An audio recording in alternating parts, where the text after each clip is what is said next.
Well, a very good evening and welcome back to First Call, a funeral podcast, episode 2. Bradley Shaw, welcome back to the Hawke's Bay. Nice to have you here. Thanks, mate. Yeah, it's great to be back in Havelock North in the sunny Hawke's Bay, and what a day it's been. Absolutely, a cracker of a day. We've actually already taken our jackets off for this podcast. It's still quite hot out there. Hey, look, we are very excited to get into episode 2, our second installment of the podcast.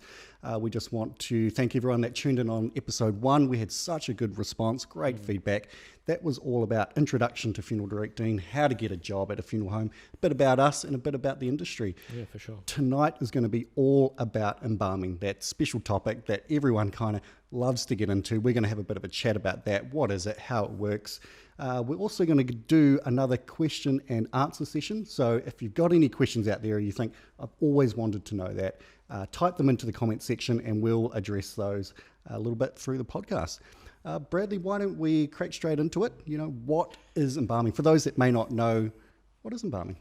Look, embalming is a very important aspect of the funeral industry. That it's a very special procedure that we do as embalmers and funeral directors. And basically, the whole goal is to enhance the natural characteristics of the deceased once they've passed away, restore their dignity, and make them, into very presentable to the family, so that can help with their grief process. And that's a very simple Absolutely. explanation. I think there's a great summary of what embalming is and what it can do. And we talk about embalming, it's not something that's come up in the last few years. It's nothing new. We actually did a bit of research earlier and found that embalming was actually around over 6,000 years ago. For sure. And we look at the Egyptians and their culture, and they actually discovered that if you could preserve a body, which meant that you could keep them around a lot longer to have that proper burial ceremony, which they so often did. Of course, that was mummification and the use of salt and different procedures there. Of course, that's not what embalming is today, but it's important to mention that because that is the very beginnings of what we call embalming. Yeah, for sure. And it's come a long way, in the last 6,000 years to where we are today. But I think, we've learned our art from, the Europeans and through the Americans. And, embalming, as you would know, has not been in New Zealand for a very long time. It's something that has developed over the last sort of 60 years or so. And on that note, when it comes to that 60 years ago, that was when Terry Longley Sr. started. And he would have been one of the pioneers of embalming in New Zealand. Absolutely. And I've talked to Grandad about this a few times. He started back in the 1960s. Embalming actually hadn't fully reached New Zealand yet. It was only a couple of years later that people started talking about it. They started hearing what the Americans and the Europeans were doing and quickly caught on that this is something that could be quite positive for the funeral industry. Grandad at that stage didn't know how to embalm, so he had to buy a couple of textbooks from America, got them in, he read every single page and taught himself. Totally self-taught. And he actually recalls going down to the local chemist at that stage and buying all the different chemicals, ordering them, getting them mixed, and then coming back to the funeral home to do that by hand.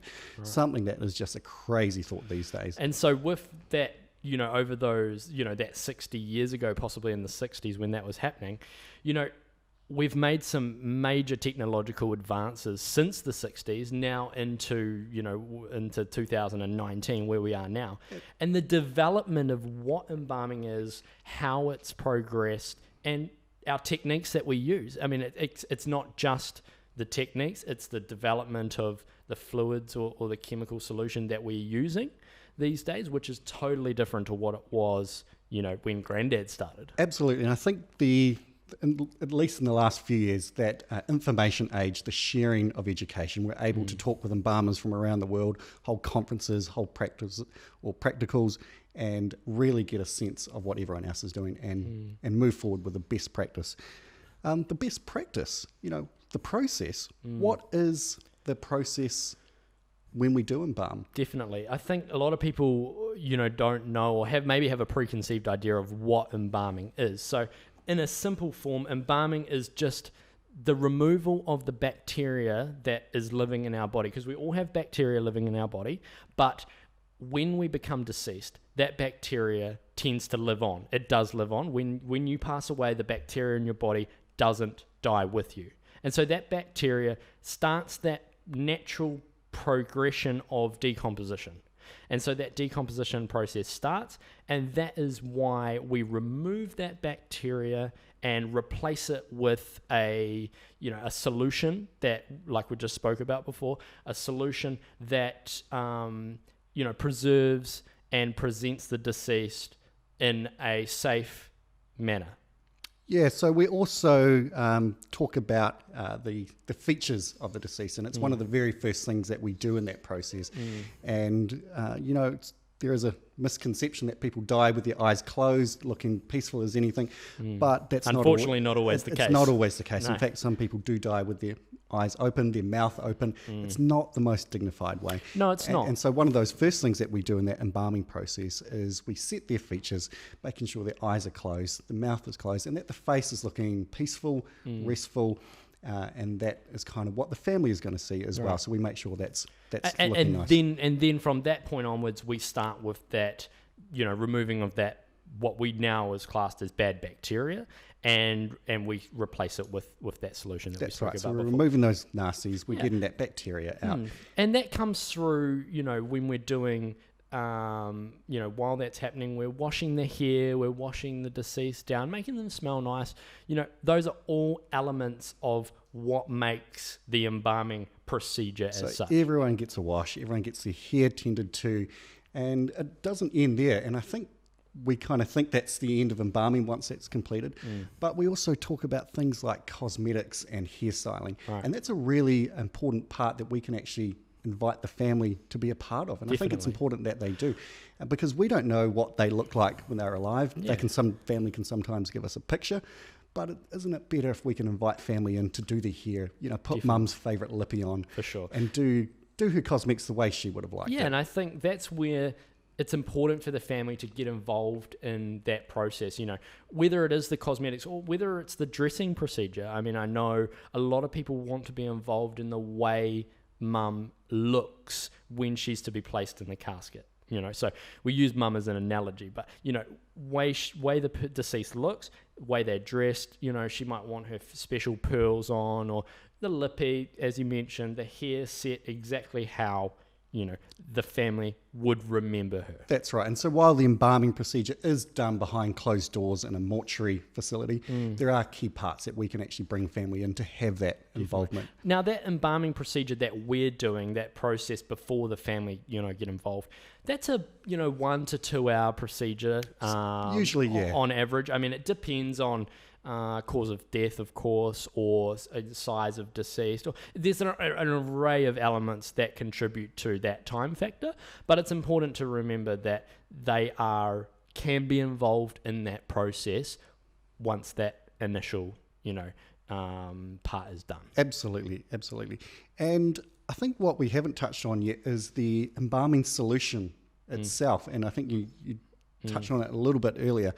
And I think there's this misconception out there that we're using these heavy toxic chemicals to pump the body full of those fluids. And I think people would be surprised to know that the solution that we use nowadays is actually 95% water. Yeah, and I think, like what you were saying, when we're talking about Grandad and what Grandad was using back in the 60s, those technological advances have come a long way, and part of that is to do with the solution that we're using. It's very low in chemical. When you say 95%, 95% of that is water. I mean, that is a significant amount of water in comparison to what would have been used years ago. Absolutely. And it's good, I suppose, to mention at this point that 5% is that formaldehyde chemical that we talked about. Or alternative-based, products that are similar to formaldehyde. Absolutely. It's that aldehyde, and that formulation is what preserves that cell and stops that natural process from taking place. So it's just a very, very small amount. And it's important to note that because it's not that heavy toxic chemical some people think it is. And now this procedure is carried out in a mortuary facility. Now, most funeral homes, I know yours and mine, have mortuary facilities on site in the funeral home, but some funeral homes don't have that ability or the room or whatever it may be to have that mortuary facility. Isn't that right? So some places... That's right. And it's important, I think, to note at this stage that a mortuary is a designated place where embalming happens. It's looks not uncommon to a theatre room in a hospital. So you've got the table, you've got your instruments, you've got nice lighting, everything that you need to work on that deceased in a very specialised place. Right. As you mentioned, not all funeral homes have that at their premise. In fact, some of the larger centres like Auckland, Wellington, Christchurch, they actually have multiple funeral homes under the one company, but have a centralised mortuary. So sometimes it's worth asking where that mortuary facility is. Most smaller funeral homes like yourself and us, Brad, we actually have our mortuaries in-house. I think that's a really unique part because we can have that continuity of care. So the deceased comes back to our funeral home with our staff, our embalmers, under our care the whole time. And it's about being able to provide that round, that whole service, and family knowing that it's all done in the one place. Absolutely. And I think that's really important to know. Now, we've spoken about the embalming, and we've spoken about the procedure, we've spoken about where it's done, the advances and where we've come, but do we really need to embalm? I mean, do families have to have embalming?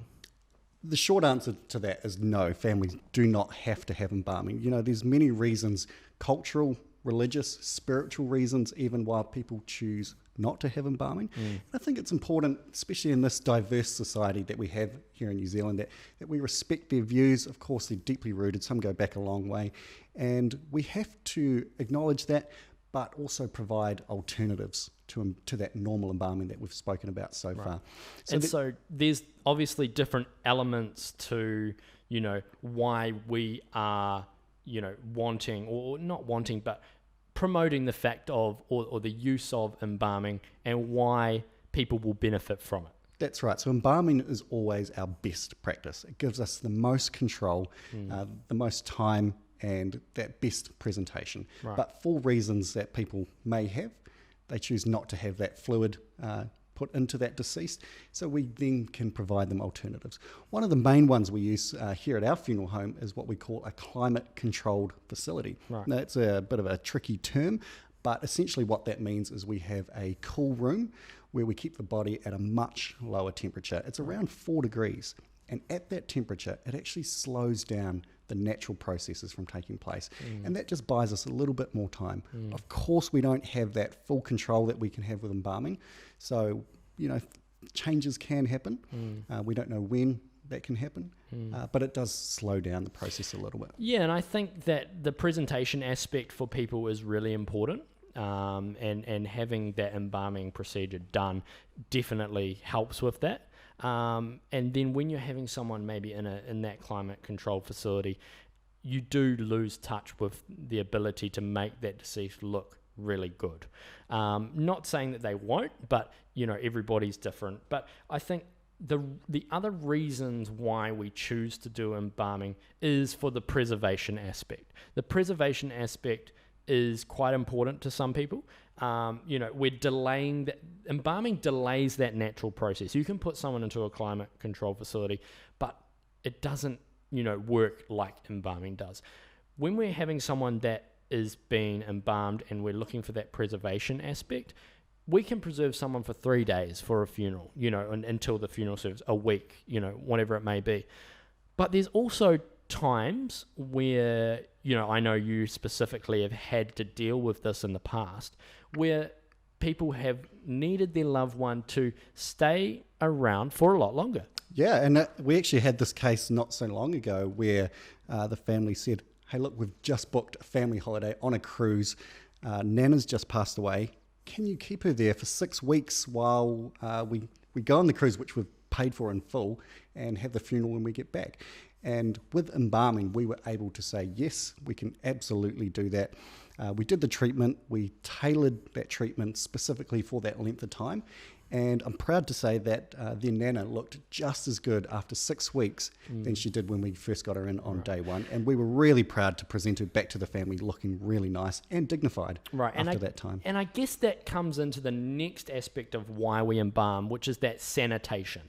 It's that sanitation. It's the ability to, when they came back from that 6 weeks and they came to see, Nana, she was in a way that they could give her a kiss or they could hold her hand and it be safe for them to do so. That's right. So it's clean and hygienic. There's no nasties, there's no germs, and that person will be dignified and keep well for as long as we need to. For sure. I guess that leads us to where, we get into situations with some cases where a level of embalming is almost required. And that's when someone's died and it's an unexplained passing. It may be suspicious or unexplained of some sort. And the deceased has had to go for an autopsy. Right. And so that there then requires, when we get the deceased back from that, there's a certain level of care that we sort of would recommend to a family because of that. Certainly recommend it. And the autopsy procedure is quite an invasive procedure. There are some big incisions that get made on the body. The pathologist needs to be quite thorough in the body. And when we receive that body back, we do highly recommend that we can at least spend a little bit of time just reversing some of those incisions and getting that deceased ready for dressing, I think, is the main thing, without too many problems there. For sure. And I think if someone has, while we're on that autopsy sort of scenario, look, I think there's some cases, people at home may have dealt with before where someone may have passed away from a car accident of some sort or some kind of accident. Now, the trauma care aspect of what an embalmer does is really important as well, because as qualified embalmers, some qualified embalmers and or non-qualified embalmers have the ability to be able to perform restorative embalming. That's right. And we often hear about, these horrific car accidents and family and friends, it can sometimes be really quick to say, no viewing, we don't want to see that person, let's close the lid on the casket. And what we strongly recommend is that we don't make those decisions early. We actually get that deceased back, let a qualified embalmer take a look at that person, and there's usually 99% of the time something that we can do. We talk about that trauma restoration, putting the pieces back together, you could almost say, and we can do that in a dignified way, a specialised way, and we can actually present the deceased back to the family in a really, really nice way to have that positive viewing experience. But I think one thing that people do need to consider when we are talking about that is the fact that that is not a 1 to 2 hour procedure, and sometimes it can take a very long time in order for that to come to fruition, as far as making that person, we're not going to promise that they're going to look exactly like they did before, because we can't hide the fact of what's happened. But there is a level, as you mentioned, of trauma restorative embalming that can be done that could really help, give that family some closure. Absolutely. And provide that deceased with the dignity that they deserve. I think closure is a really, really good word for that. And it's actually one of the most special parts of being an embalmer, is being able to present someone back who initially the family said, we don't want to see our son, and then be able to present them back. And there's their son dressed in their favourite clothes, looking actually quite nice. So I suppose we then move to, we've dealt with that, but is there any reason that we shouldn't embalm?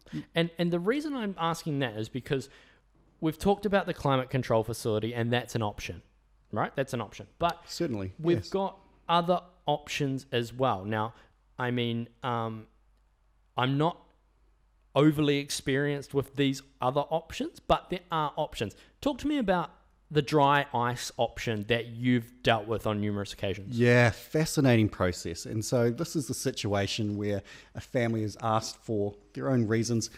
We don't want embalming, but we would like our mum or dad home. And under these situations, we almost have no control over what could happen to the body. So we came up and have been trialling a new procedure with dry ice, which is the solid form of carbon dioxide. And in that form, it's about minus 70 degrees Celsius. Right. So this comes in a pellet form, and we can actually place this around the deceased in their casket, and that lowers their body temperature enough to actually stop those natural processes from taking place. So in a sense, we cool that body down and stop that process. And we actually had a case not so long ago where it was actually last summer, and the family asked to have that man home. He was home in the hot Hawke's Bay summer heat for 10 days, unembalmed, using the dry ice method. We checked in checked in on him every couple of days, and he looked great right up until the funeral. And the family was so happy that we could meet both requirements for them. Because sometimes it's a wish from maybe the deceased in particular, or from the family, and it's been able to accommodate those wishes is really important, because doing something that a family doesn't want is not how we want to operate. That's so true. And being able to provide them the options and give them the choice, give them the power back to make their own choices. That's not to say that a family, may have specific wishes that they just not be embalmed, don't touch, no level of embalming whatsoever, and there would be, I don't want anyone to come and see me.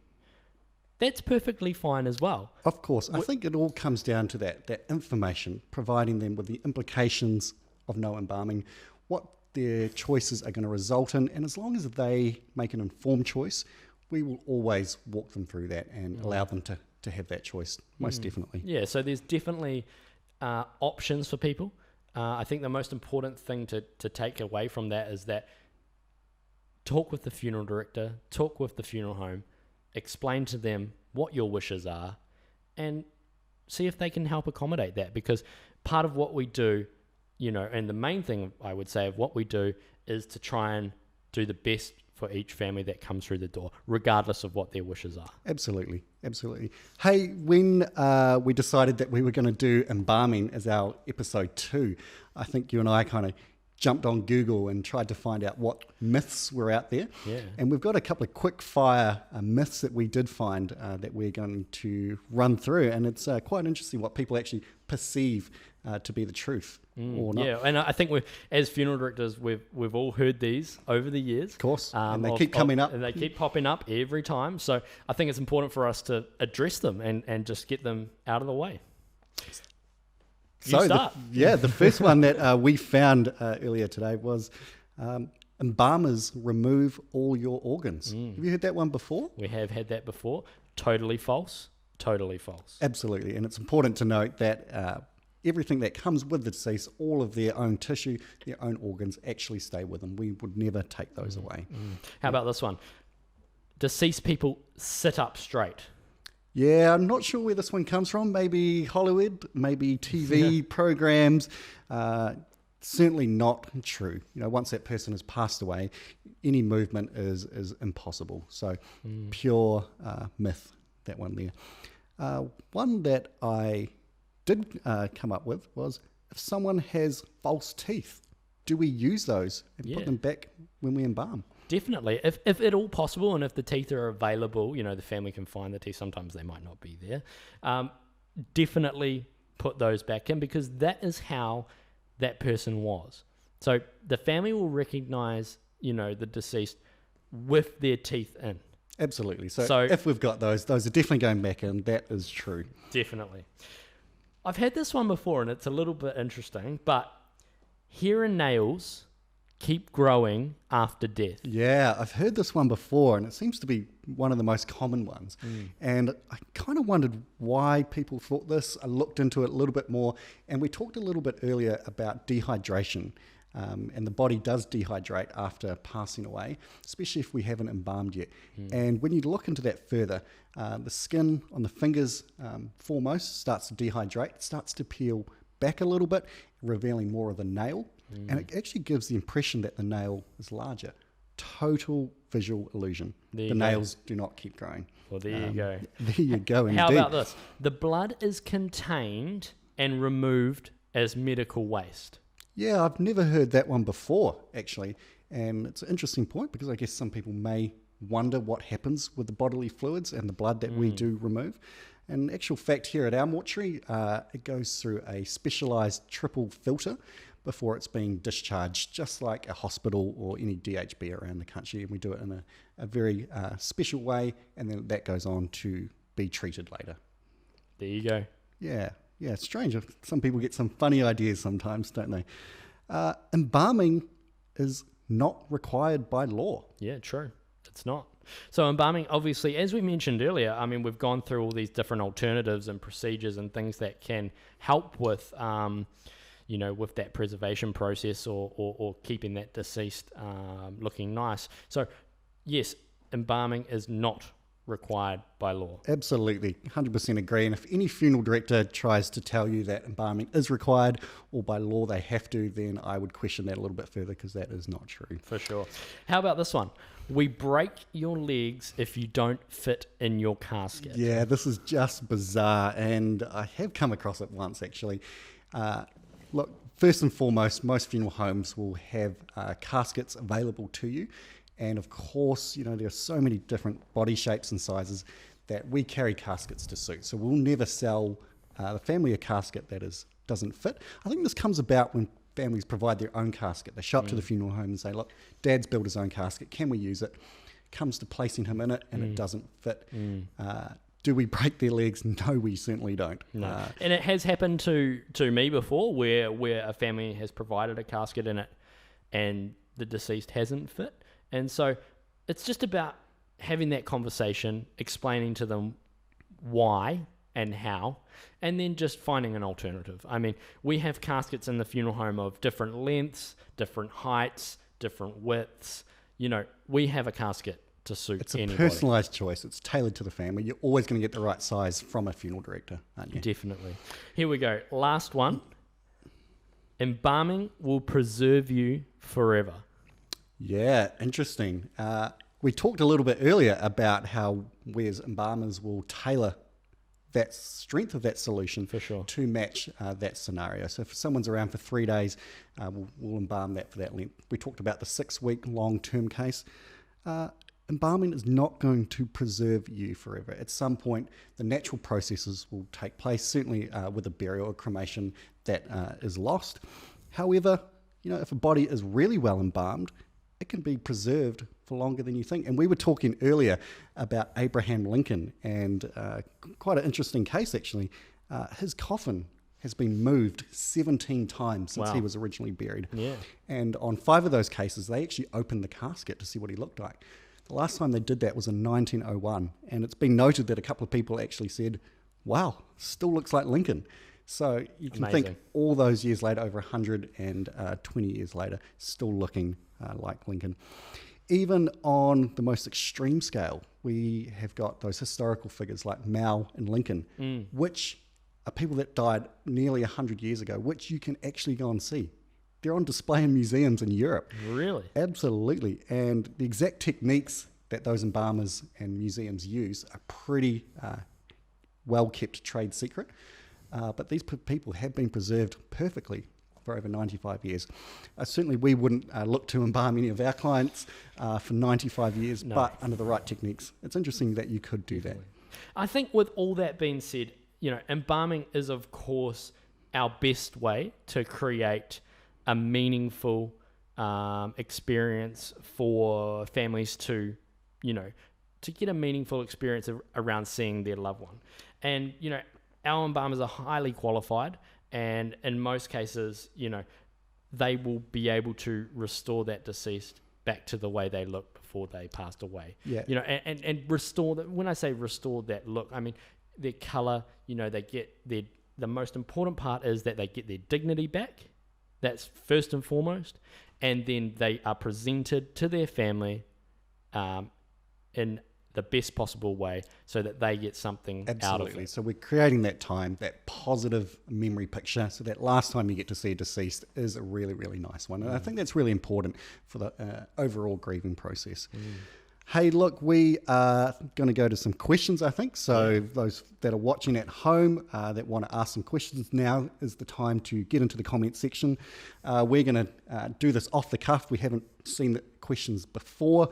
We'll go back and forth, Brad, and see what people are thinking out there, see what's on their mind. Our first question comes in from Marie Ann, and she asks, how long does the embalming liquid stay in the body? Good question.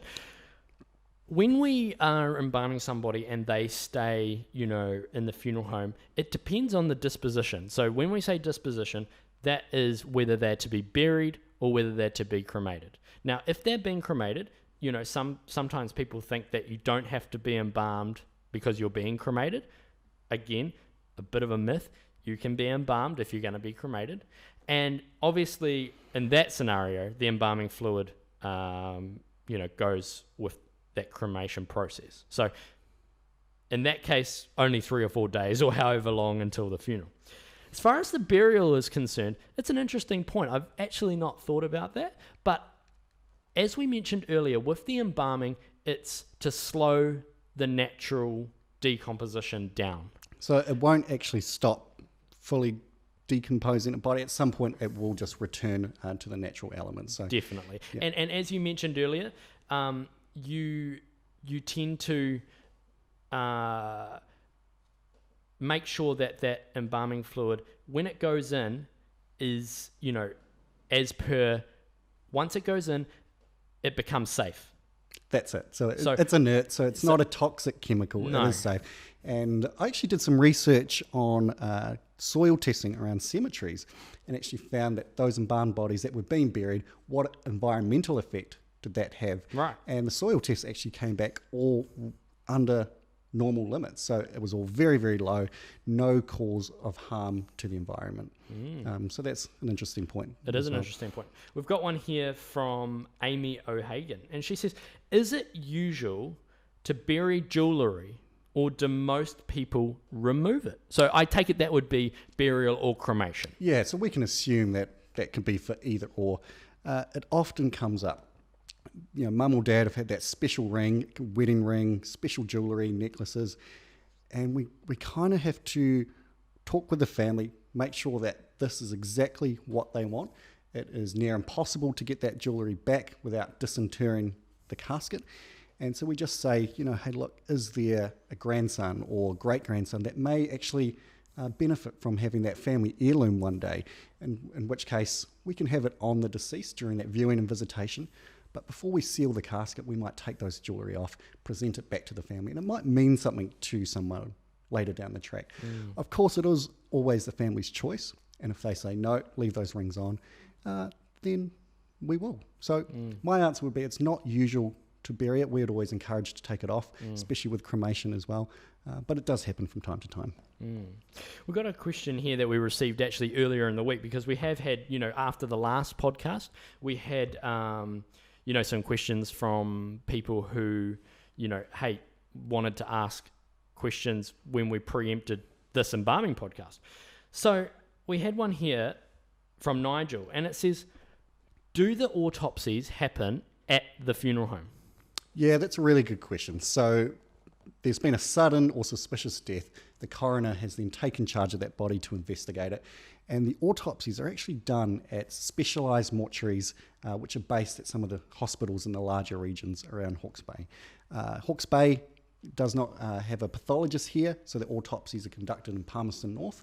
Right. Whereabouts are they done? Yeah, so in your area? So for Whakatane, our autopsies are either done in Rotorua, Hamilton or Auckland, and it just depends on the situation for those. So mostly between Rotorua and Hamilton, but if need be, then they will go up to Auckland. Yeah, so it's an important point to note that, especially in some of our smaller areas, that there may be a day or two travel in between those autopsies and getting someone back.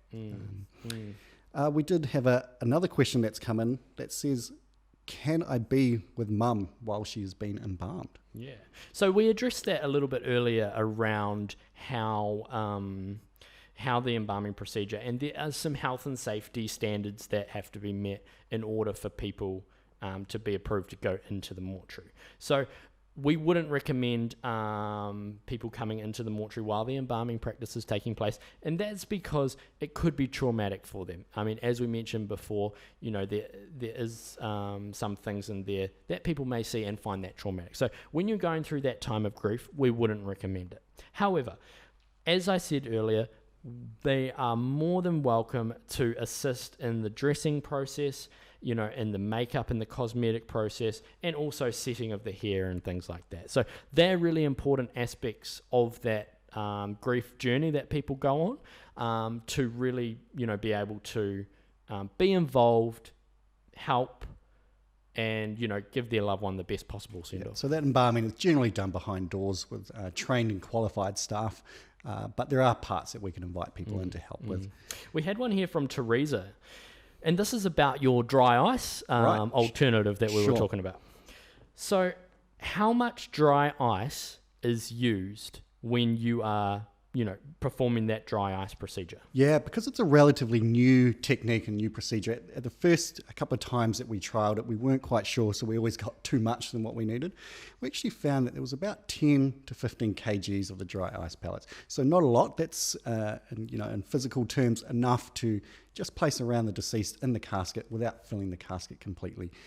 So if that gives you a bit of a sense of how much is used, it may mean that in a day or two that we go back and we top up the dry ice pellets if some have kind of evaporated and dispersed. So we can do top ups from day to day, but about 10 to 15 kg. So it's a monitoring. It's a monitoring process as well. That's it. So once that body temperature has lowered, it's just topping up the pellets and monitoring that deceased from there. Interesting. Frank asked, how long after passing away should someone get embalmed? Yeah, interesting question. Look, as soon as possible is always best case scenario for us. The longer that someone's left, that whole bacteria, decomposition process starts, and that includes that rigor mortis as well, which can set in very early on. So it's always best case scenario to have the deceased embalmed swiftly after death. However, we understand that can't always be the case. So it's important to remember that, if possible, notify your funeral director or your local funeral home or whoever it may be that you're wanting that process to take place, and that you're wanting to use their services. So very, very good question. It can happen fairly quickly. It can happen within hours, early hours. But essentially, the sooner the better. The better the result. Definitely. I just want to remind everyone at home that they can ask questions here live, and we are answering them for you. So if you've got any questions you're at home, you think, I've always wanted to know that. Maybe it is a funeral director question. Answer those now. Just while we wait for that to come in, Brad, something that we haven't touched on is education. Is there a course that people who want to learn how to embalm to go on? Yeah, look, we did touch briefly on that in the last podcast, but I think it's important to reiterate the fact that there is courses available for embalmers once they have done time in the funeral industry. So at the moment, it's a minimum of 1 year practical embalming before you can go and sit your papers. So it's a 12-week course and block courses, so 4 weeks at a time throughout a 1 year period, and that involves practical embalming. It involves log booking. It involves a lot of actual scientific work as well. Around anatomy. So physiology, how the body works, bit of chemistry, how those formulas interact with the cells of our body.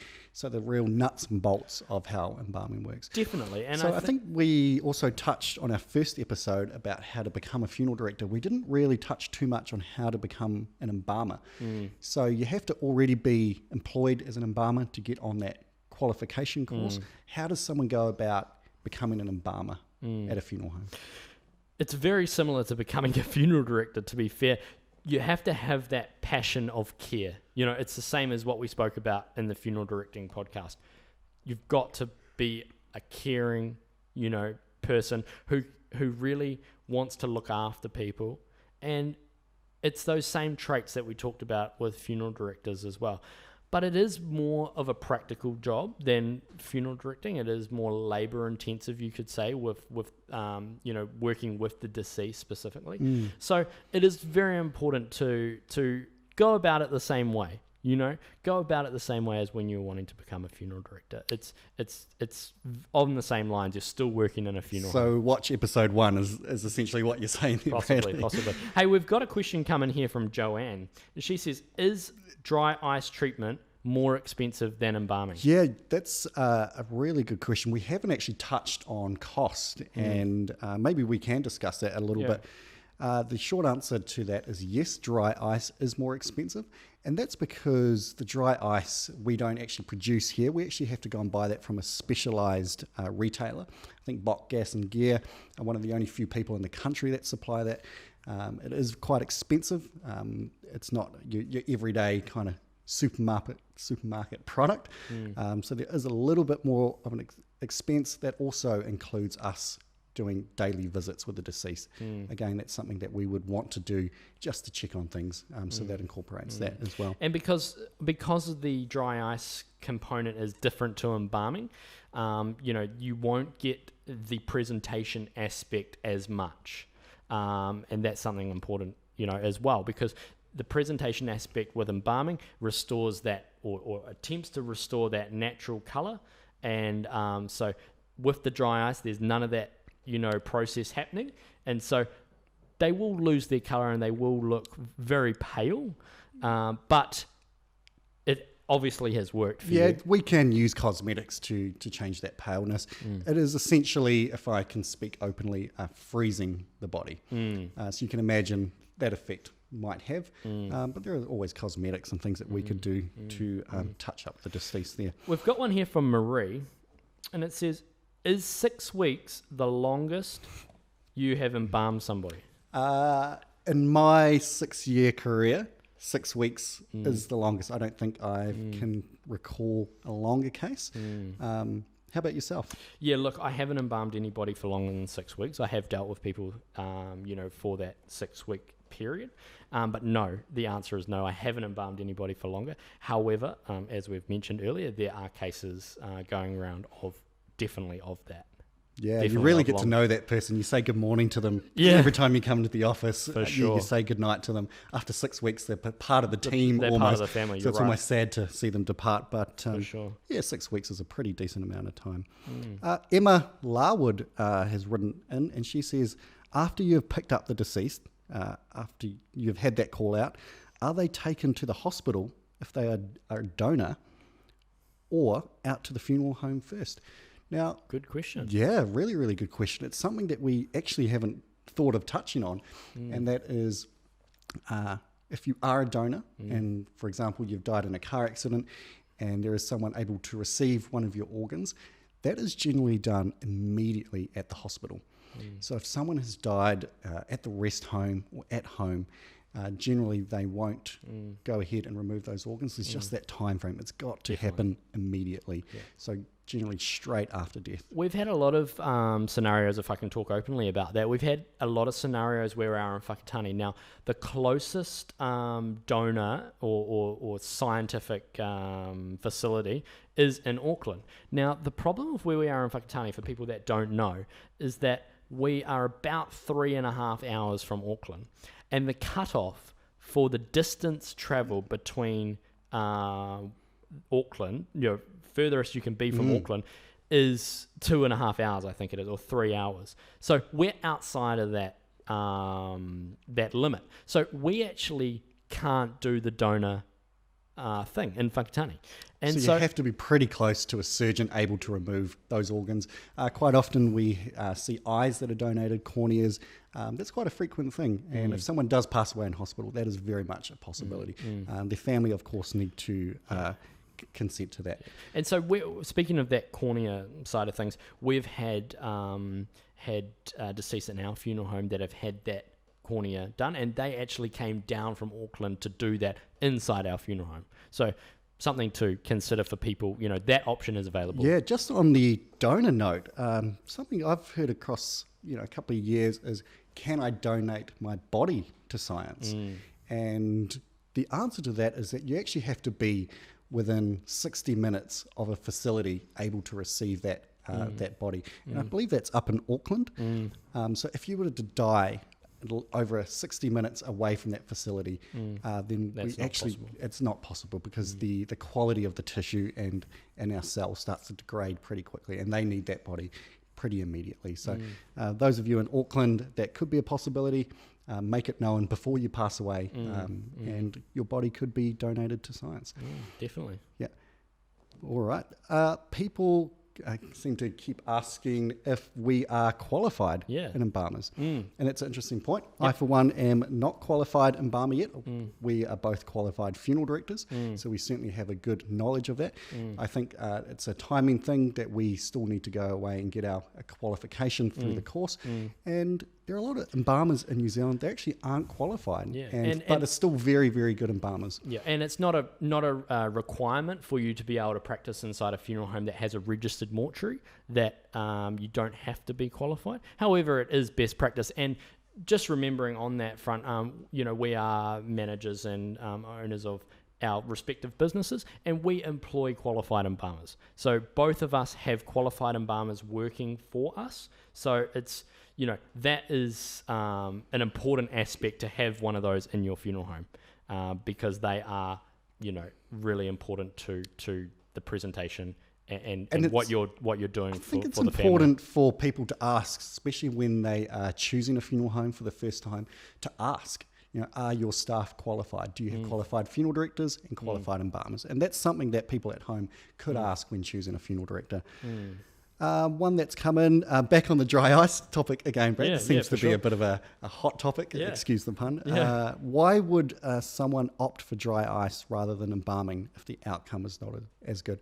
And this is something we did touch on earlier. So it's an alternative to using chemical injection into the body. So religious reasons, Jan, spiritual reasons, cultural reasons, where they don't want any incisions made in the body, they don't want any fluids removed, but they still want that body at home. And I think it's important to remember that everybody is entitled to their wishes, regardless of whether they're religious or spiritual or cultural, for cultural reasons. People are entitled to their wishes, and if they want to be if they don't want to be embalmed, that is their prerogative. They don't have to be. And this is simply about providing an alternative so that their family can still spend time with their loved one at home and not have to worry about, whether that deceased is going to start that decomposition process earlier than what may That's right. May have it's that time thing. And dry ice is a very, very successful way of doing that. I think at this stage we might wrap things up. I think we've had a pretty decent question and answer session. We've covered a lot about embalming. Of course, Bradley and I are always open to taking questions in between our podcast session. Episode 3 is scheduled, I think, for early January. We're going to get through that Christmas period before we do that. That's going to be more about pricing of funeral services, how funeral homes price their services, the cost of caskets, all that kind of thing. We'll cover a bit of that.